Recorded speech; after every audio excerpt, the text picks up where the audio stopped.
कीर्धेनं श्रवणपटे यतिवरा महावाक्य जनार्दन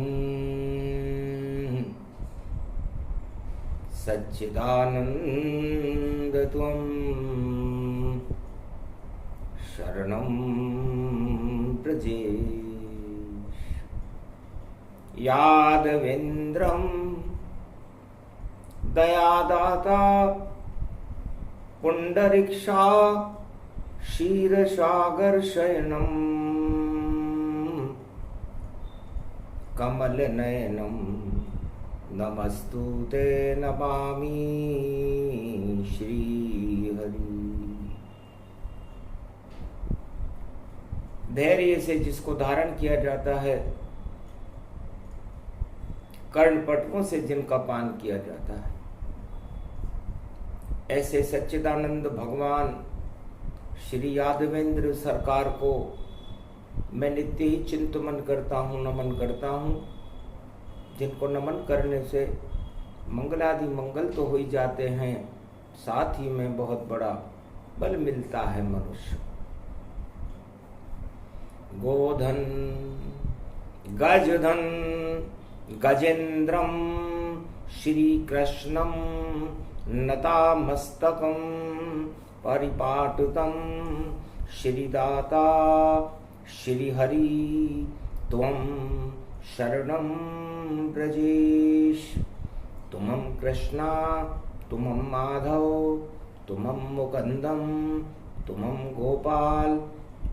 गोपाल हीरामणि सकल सिद्धि चूड़ा तत्क्षणे वश्यानां परिपाटुतं हृदयं तत विष्णु गोपालनां विष्णुनां कश्यप छिन्नमस्ता अनेक रूपांतरं श्री नमामि राधा वल्लभं राधा कृष्ण मुरारी दामोदर वासुदेवाय परिपाटकं हृदयं तत्क्षणे तुमं शरणं व्रजेश।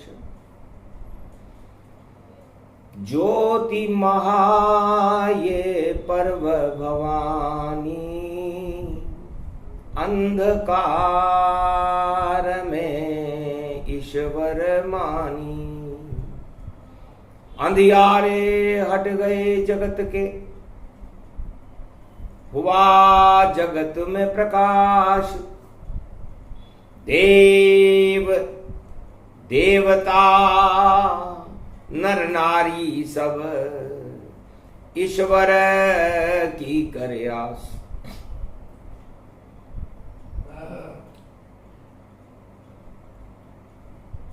भगवान विष्णु से लक्ष्मी जी ने पूछा, महाराज भारत में तो जन्मते आप सदा, चारों युग में ही जन्म रहे। जब जब अधर्म फैले भारत में, तो ईश्वर का शुभ कर्म रहे। सब धर्म रहे और मरम रहे, जब यहाँ नहीं कोई शर्म रहे, तो ईश्वर प्रकट होते भारत में। कोई सा भी ये युग रहे, सतयुग त्रेता द्वापर कलयुग, सब में है भगवान। भारत के रज रज और कण कण में बसे हुए भगवान। और ज्यादातर ईश्वर जब लेते हैं अवतार, वन को ही जीवन माने और वन में करे विचार। भगवान राम राजगद्दी छोड़कर अयोध्या की ओर 14 वर्ष वनवास में चले गए, क्योंकि राजा के घर में पैदा हुए थे, तो उन्हें वन में घूमने का अवसर ही नहीं मिलता। और वन में घूमने का कारण क्या है? गुप्त से गुप्त लुप्त अतिराखा। लक्ष्मी आज कहूं मैं बाता, है लक्ष्मी आज मैं वो बात बता रहा हूं जो संसार में न 4 वेद में मिले, न 6 शास्त्र में मिले, न 18 पुराण में मिले। क्योंकि वाणी किसी शक्ति का जो अवतरण होता है वो अंतरिक्ष के शब्दों से होता है। तो राम चले वन गमन भवानी, मंगल भारत मंगल मानी। जन्मे कृष्ण ब्रज के धाम, वृंदावन वन पावन माना। भगवान कृष्ण गोलोक छोड़कर वृंदावन में आए, वो भी वन। नारायण बद्री वन में, महादेव कैलाश वन में, केदार वन में। तो वन का क्या महत्व है? और दीपावली पर्व क्यों मनता क्यों मना रहे हैं? राम विजय लंका हुई जाए और राम राज भारत में हो गया, देव दिवाली गई प्रगटाए। सारे देवताओं ने अयोध्या में देव दिवाली मनाई थी, क्योंकि राम राजा बने थे, राज तिलक हुआ था और भारत में राम राज्य की स्थापना हुई थी। इसलिए दिवाली का महत्व, दीपावली का महत्व राम राज्य और मर्यादा पुरुषोत्तम राम से है, लक्ष्मी रूपी सीता जी से है। इसलिए हुई सब साफ सफाई और घर घर में देखो उजियाला, और ज्योति जल गई भारत में और अवध रूप सब सज डाला। राम राज भारत करे रामचंद्र भगवान, महादीपावली पर्व था और लक्ष्मी सुंदरमान। तो लक्ष्मी जी सीता बनी हुई थी, नारायण राम बने हुए थे और देव दिवाली पर पूरी अयोध्या और पूरा भारत दीपोत्सव से प्रकाशमान था। दंग रह गए देवता, शुभ ये पर्व ही मान। अंधकार रावण हटा, प्रगटे राम भगवान। रावण का अंधकार, दानवता का अंधकार हट गया और मर्यादा पुरुषोत्तम राम का और जनक जानकी जी का दिव्य प्रकाश कनक भवन में जो अयोध्या में था फैल गया। तो वन गमन, वन विचरणम, ये शक्ति तरण तारणम। तो है लक्ष्मी जी, मैं क्षीर सागर में रहता हूं और आप सागर में रहती हैं। हम दोनों ही शक्ति त्रिलोक की और तुम सागर पुत्री कहाती हो, और मैं क्षीर सागर का महानायक और तुम विष्णु अर्धांगनी कहाती हो। आप विष्णु की अर्धांगनी हो, आप सागर में रहती हो और मैं क्षीर सागर में रहता हूं, और आप सिंधु सुता होकर के और मेरे चरणों का चापन बैकुंठ में क्षीर सागर में कर रही। तो यहां नहीं उपवन है कोई और यहां क्षीर का सागर जान, पर वन उपवन में भारत में अब जब भी जन्मेंगे भगवान। तो इसलिए मैं वन ज्यादा पसंद है, क्योंकि वृक्षों में भक्ति बहुत होती और कभी नहीं घटती सदा। नहीं कामना कोई वृक्ष की और प्राणवायु भावना। तो वृक्षों की तो एक ही भावना होती है कि जब तक हम इस धरती पर हमारा जन्म रहे तब तक हम प्राणवायु का प्रसारण करते रहें और भगवान के नामों का गुणानुगान करते रहें। इसलिए वृक्ष की पीड़ा कोई क्या राजा और प्रजा जाने, जानते हैं इसको नारायण, इसलिए वन गमन अच्छा माने। कृष्ण भी वन में गमन वृंदावन, और राम वन गमन कीन। और धरती के भारत में जितने वृक्ष हैं उसमें हो गए लीन। अब ये रहस्य कहीं नहीं मिलता कि वृक्षों से परमात्मा का क्या संबंध है, और वहां पर रहने वाले पक्षियों से और पशुओं से। भगवान गाय से प्रेम करते थे कृष्ण गोपाल, और भगवान राम तो सारे पशु पक्षियों से प्रेम करते थे। विप्रधेनु सुर संतहित लीन मनुज अवतार। उन्होंने तो कहा कि मैं ब्राह्मणों की रक्षा के लिए धेनु मन गाय काम धेनु, सुर मन देवता, संत मन ऋषि मुनि, इनकी रक्षा के लिए आया हूं। और गोपाल भगवान कृष्ण ने भी यही कहा कि मैं गाय चराने आया हूं, गोपाल कन्हैया नाम मेरा, और वृंदावन है धाम मेरा, और इसमें ही है काम मेरा।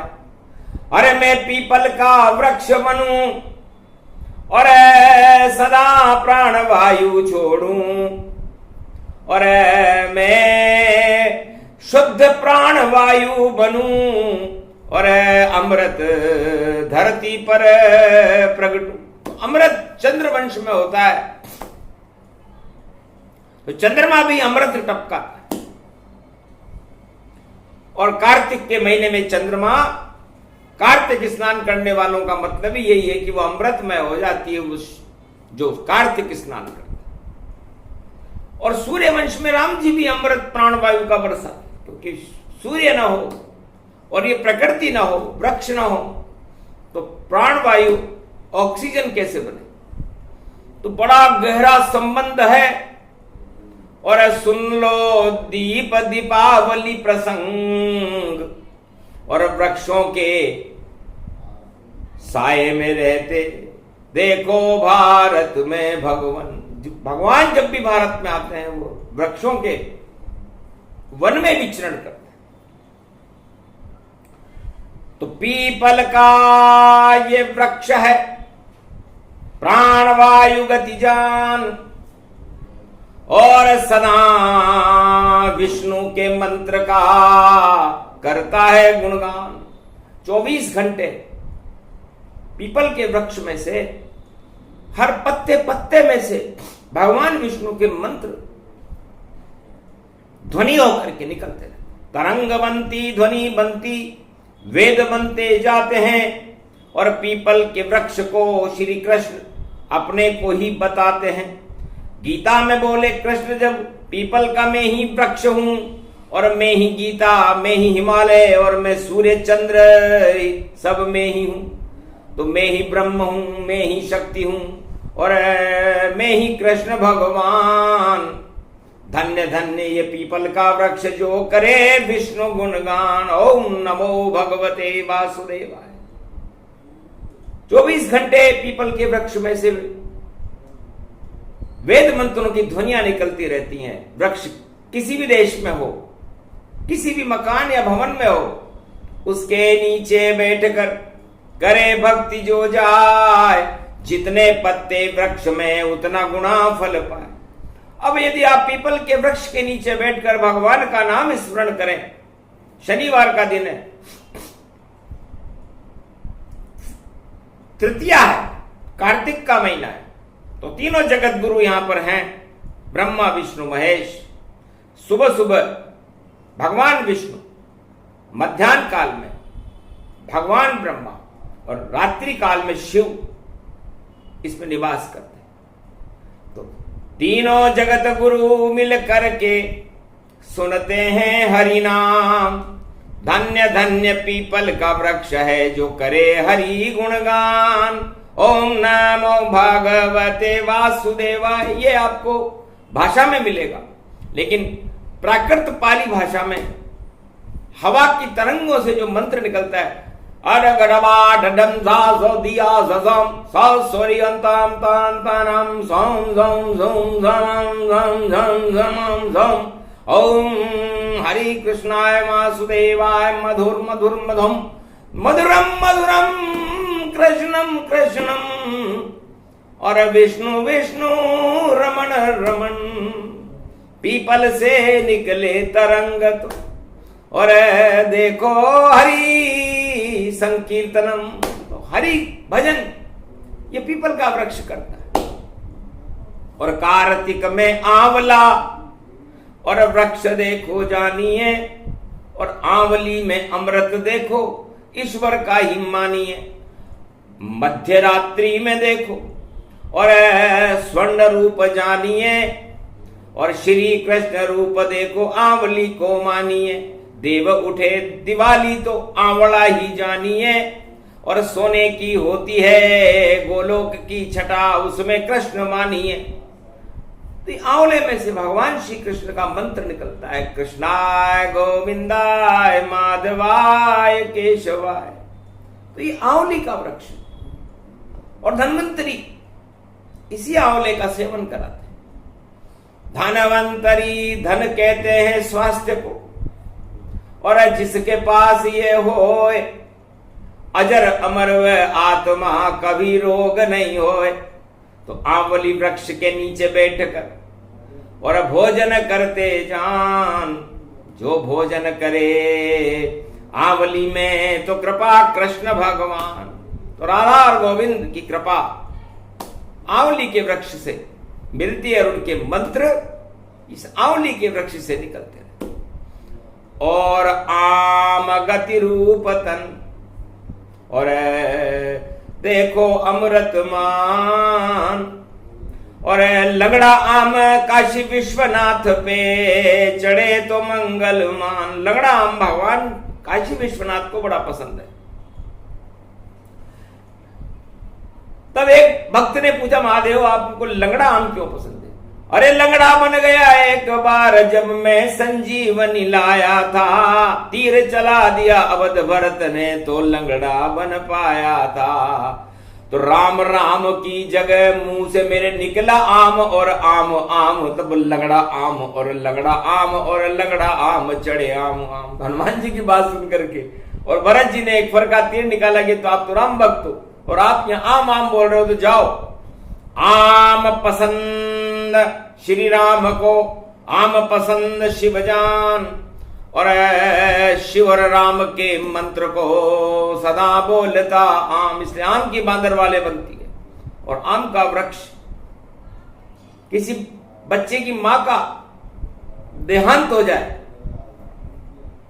तो उसे दूध की जगह हम आम का रस पिलाया जा सकता है, जीवित रहेगा बालक बालिका। आम राम शिव जान, आम के वृक्ष में राम और शिव हैं और बोले राम और राम। तो उस वृक्ष के नीचे बैठ करके भी आप भगवान की ध्वनियां निकलती हैं, वो आम का वृक्ष। और जामुन जानिए जमुना की शक्ति मानिए और इसमें भैया सरशक्ति देखो और शक्ति यम की मानिए। तो जामवंत की शक्ति है ये जामुन गति जान, जामवंत को प्रिय है और रीछ खाए गतिमान। जामुन को रीछ भी बड़े पसंद करते हैं और जामवंती भगवान कृष्ण को इसीलिए पसंद थी कि वो जामवंती जी की लड़की थी।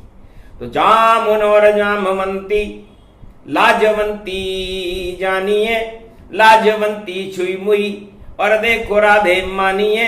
तो दीपावली पर छुई मुई का भी बड़ा महत्व है, छूते ही सिकुड़ जाती है। तो छुई मुई लक्ष्मी का रूप है और जामुन देखो जामवंती है और क्या क्या सबके शब्द निकलते सब में राधा वे जनती है। राधा और कृष्ण के गुणगान ये वृक्ष करते हैं।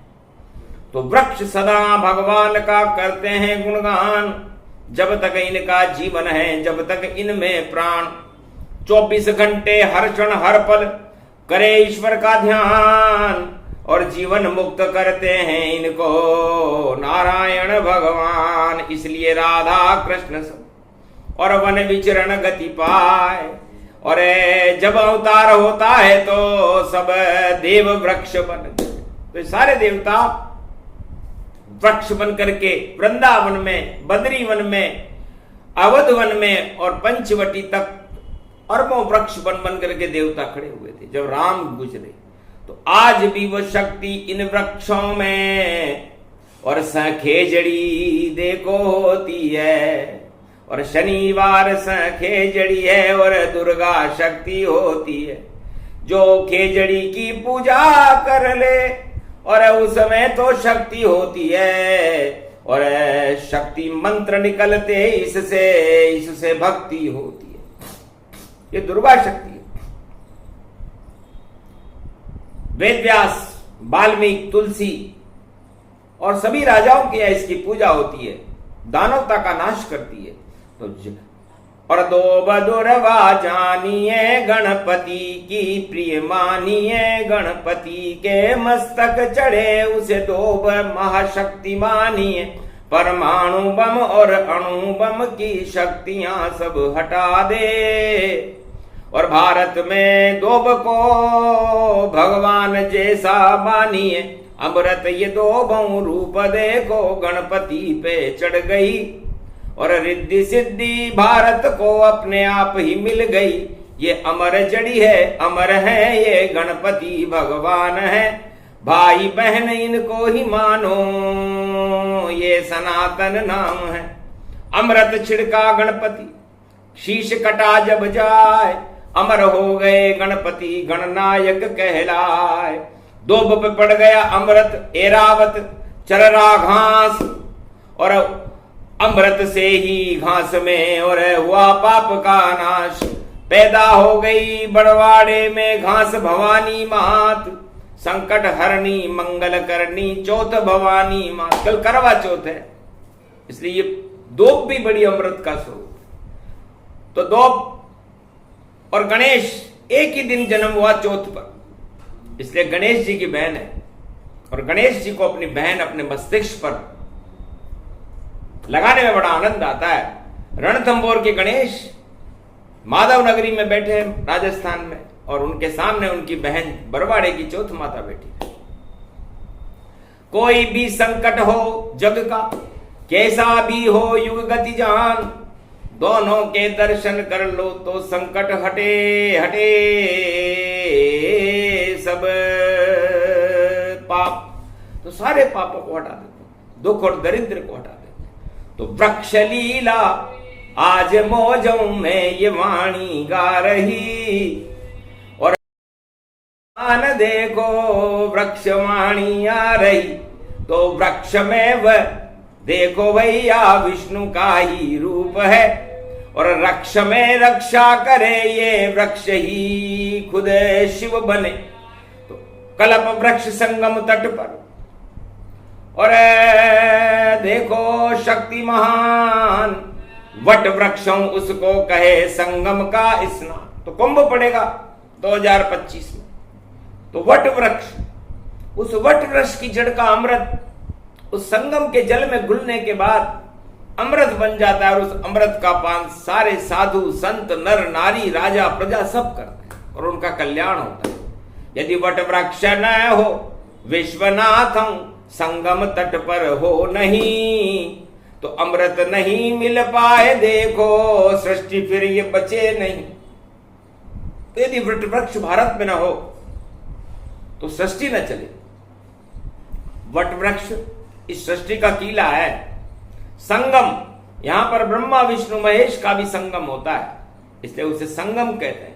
इलाहाबाद, ई का मतलब ईश्वर से और ला का मतलब इसे लेकर के आए हैं, और ह का मतलब हनुमान जो वहां लेटे रहते हैं संगम तट पर, और बाद का मतलब होता है सारी भूत भविष्य वर्तमान और बाद की बातों को करके आबाद कर देते हैं। तो सारी शक्तियां देखो इसमें, और शक्तियां सबसे बड़ी।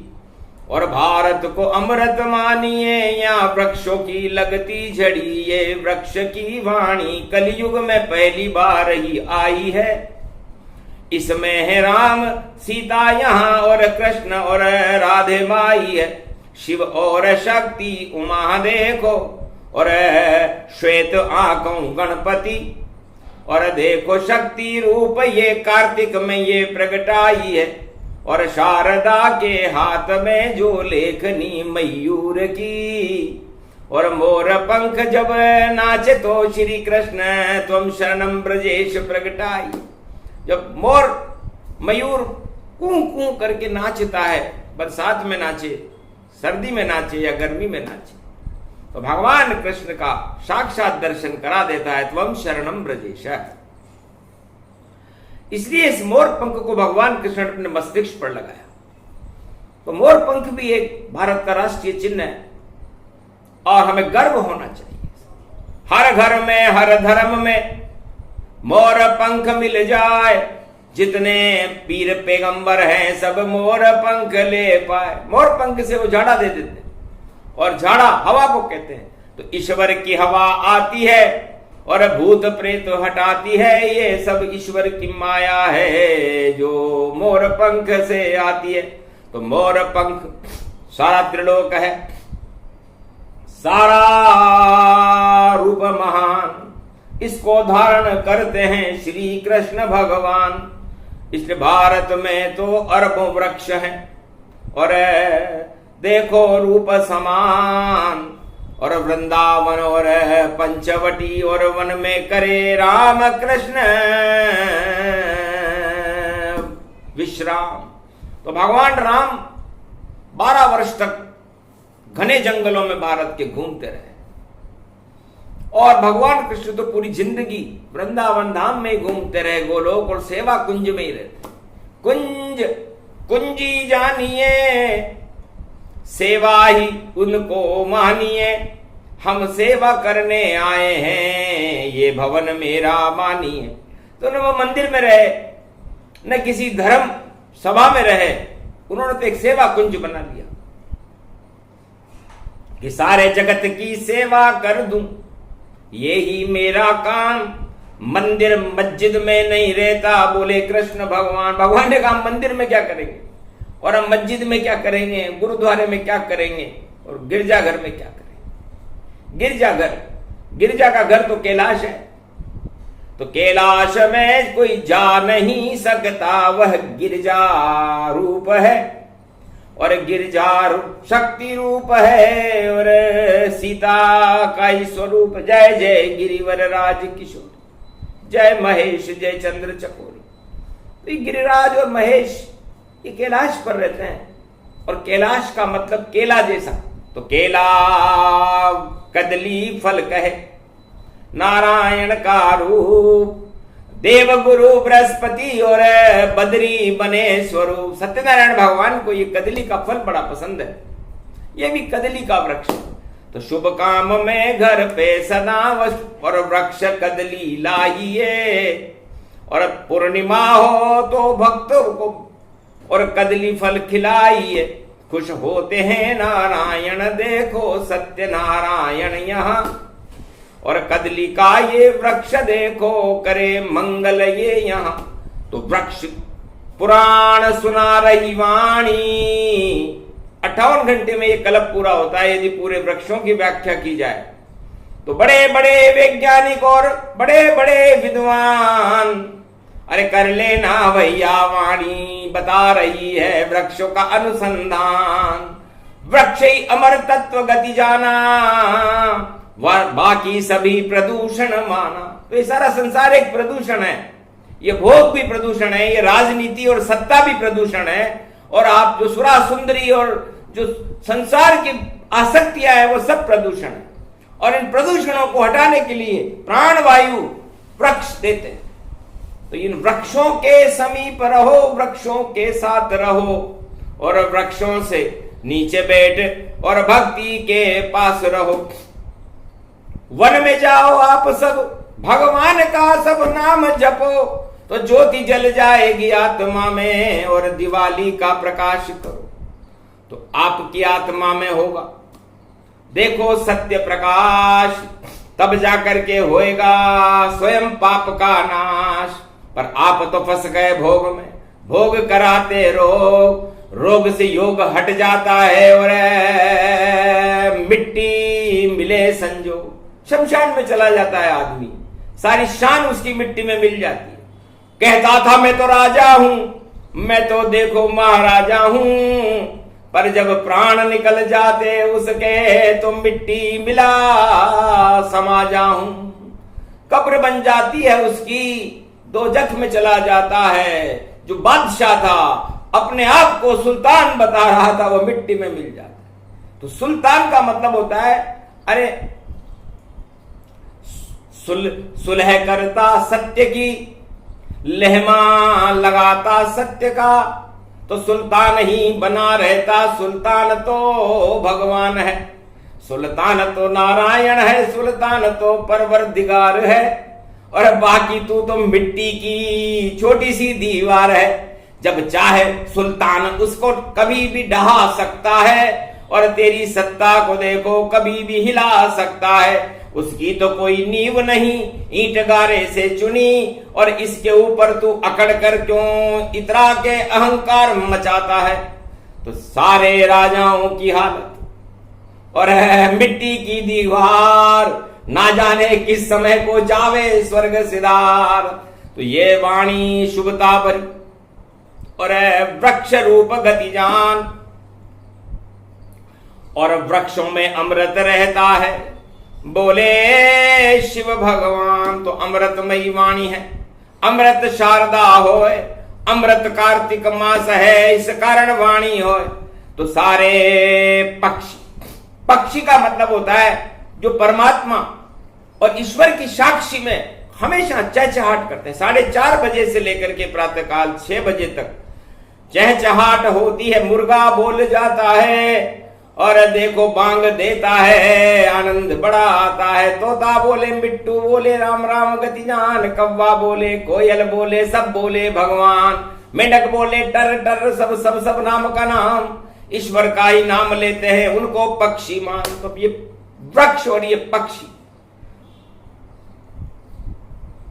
नर और नारी जितने भी संसार के प्राणी हैं उनसे ज्यादा भक्ति करते हैं, और इनकी आत्माएं निर्मल होती है, और ये ज्यादा धोखाबाजी में जानते नहीं, क्योंकि वृक्ष क्या देगा तुम्हें, वह तो फल ही देता है। और परहित सरिस धर्म नहीं भाई, सदा एक बात वह कहता है, वो कहता है मेरा काम तो देना है, और झुक और जाता है। जब वृक्ष पे फल आते हैं तो वो झुक जाता है। तो आप झुकना सीखो, ईश्वर के दरबार में झुकना सीखो, परवरदिगार के दरबार में झुकना सीखो, तो आनंद आएगा। और आप अकड़ रहे हो, तानाशाही कर रहे हो, तो आपका पतन होगा।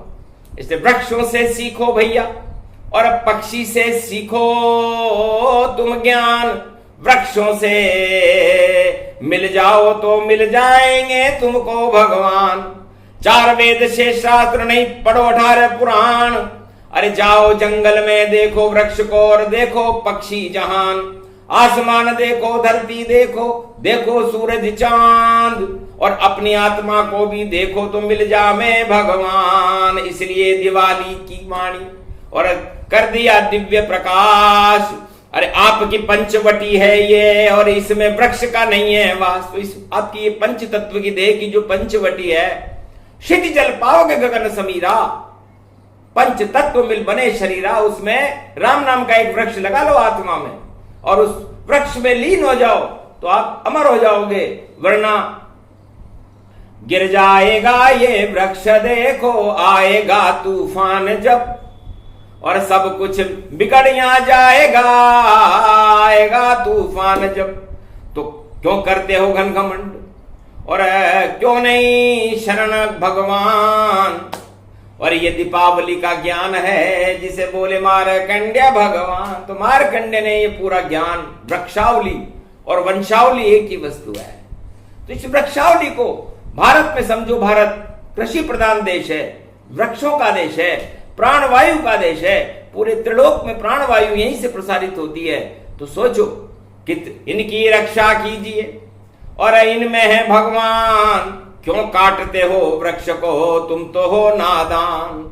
अब जिस डाली पर बैठ रहे उसे काट रहे आप।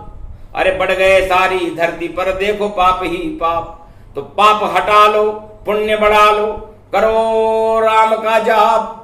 तब जाकर के मिटेंगे कोटि कोटि संताप। इसलिए कलयुग की प्रजा ज्यादा दुख पा रही है, क्योंकि वो भोगों के प्रदूषण में समा चुके हैं और अमृत पान करना भूल गए।